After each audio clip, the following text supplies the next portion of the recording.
میں جوان ہوں، میں جوان ہوں تو میں کیا کر رہا ہوں اپنی جوانی کے لیے؟ کیا میری پلاننگ ہے؟ کیا میرا فیوچر فور کاسٹ ہے؟ میں کہاں جا رہا ہوں؟ دنیا کدھر جا رہی ہے؟ میں کہاں جا رہا ہوں؟ یہ بہت مہم ہے عزیزان محترم. میرا اپنے جوانوں سے مطالبہ ہے کہ اپنے آپ کو دنیا کی ہر فیلڈ میں آگے لے کر آئیں، ایجوکیشن میں آگے لے کر آئیں. کیوں اپنے آپ کو لو گریڈ سمجھتے ہیں؟ کیوں اپنے آپ کو سمجھتے ہیں کہ ہم نہیں کر سکتے؟ کیوں نہیں کر سکتے؟ مگر جو کر رہے ہیں ان کے پر لگے ہوئے ہیں. مگر جو اسپیس پر جا رہے ہیں، جو دنیا کے نئے نئے جو ہے وہ پلانٹس کو جو ہے وہ نکال رہے ہیں، جو ٹیکنالوجی بنا رہے ہیں، وہ کون ہے؟ کوئی اور مخلوق ہے. جو خدا کہتا ہے کہ تم محنت کرو، تم ہمت کرو، میں تمہارا ساتھ دوں گا. مگر میں تبھی کروں عزیزان محترم کہ جب تک میری زندگی میں کوئی ہدف نہیں ہوگا. میری زندگی میں ہدف نہیں ہے. ہم شارٹ کٹ، بس میں یوں کر لوں، یہ کر لوں، یہ کام ہو جائے، 4 پیسے یہاں سے آ جائے، وہاں سے آ جائے. عزیزان محترم، جس امام کے ماننے والے ہیں وہ کائنات کا CEO ہے، کائنات اس کے اختیار میں ہے، اور ہم ایک چھوٹی سی کمپنی پہ خوش ہو جائیں.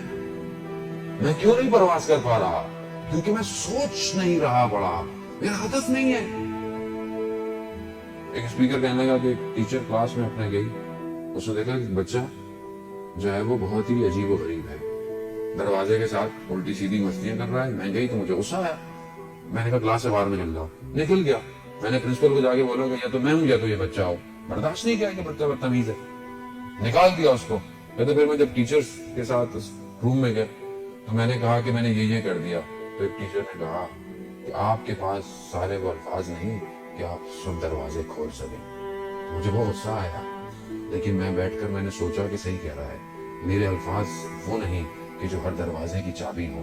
کہتے میں نے ایکسٹرا پڑھنا شروع کر دیا، مختلف بچوں کے بیہیویئرز کو جاننا شروع کر دیا.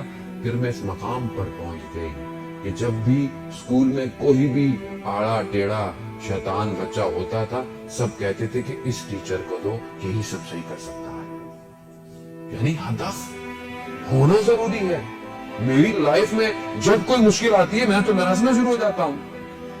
یہ مشکلات اپورچونٹیز ہیں، ان کو اویل کریں. جب خدا مشکل میں ڈال رہا ہے، خدا کچھ دینا چاہ رہا ہے، خدا کچھ سمجھانا چاہ رہا ہے. ہمارے پاس آتے مولانا صاحب سب کر لیا، ساری چیزیں کر لی، دعائیں کر لی، وظیفے کر لیے، سب کر لیا، مگر پھر بھی کام نہیں ہو پا رہا. عزیزان محترم، کہیں کوئی سوئی پھنسی ہوئی ہے، یا تو کوئی ایک نیک کام تھا جو آپ نے چھوڑ دیا ہے، یا کوئی ایک ایسا غلط کام ہے جو آپ نے کرنا شروع کر دیا ہے. کوئی ایک چیز ہے. عزیزان محترم، خدا نہیں چاہتا اپنی مخلوق کو عذاب دے یا سختی میں رکھے یا غضب دے. جب ایک بچہ ڈرائنگ بناتا ہے پیپر پہ اور آپ اس کو ذرا سا یوں کر دیں، وہ ناراض ہو جاتا ہے، کہتے ہیں یہ کیا کیا؟ آپ کہتے ہیں 2 مہینے تو کیا ہوا، دوبارہ کھینچ لو.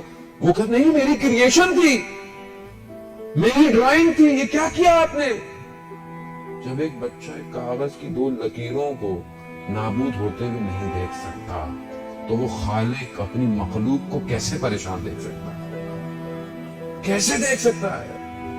عزیزان محترم، وہ بچانا چاہتا ہے کہ تم جو سوچ رہے ہو، جو کر رہے ہو، تمہارے حق میں بہتر نہیں ہے. وہ اسی لیے پیچھے لاتا ہے، بار بار نہیں کرو، نہیں وہ نہیں ہو رہا، نہیں ہو رہا. مسئلے تو یہی ہے، خدا بہتر جانتا ہے.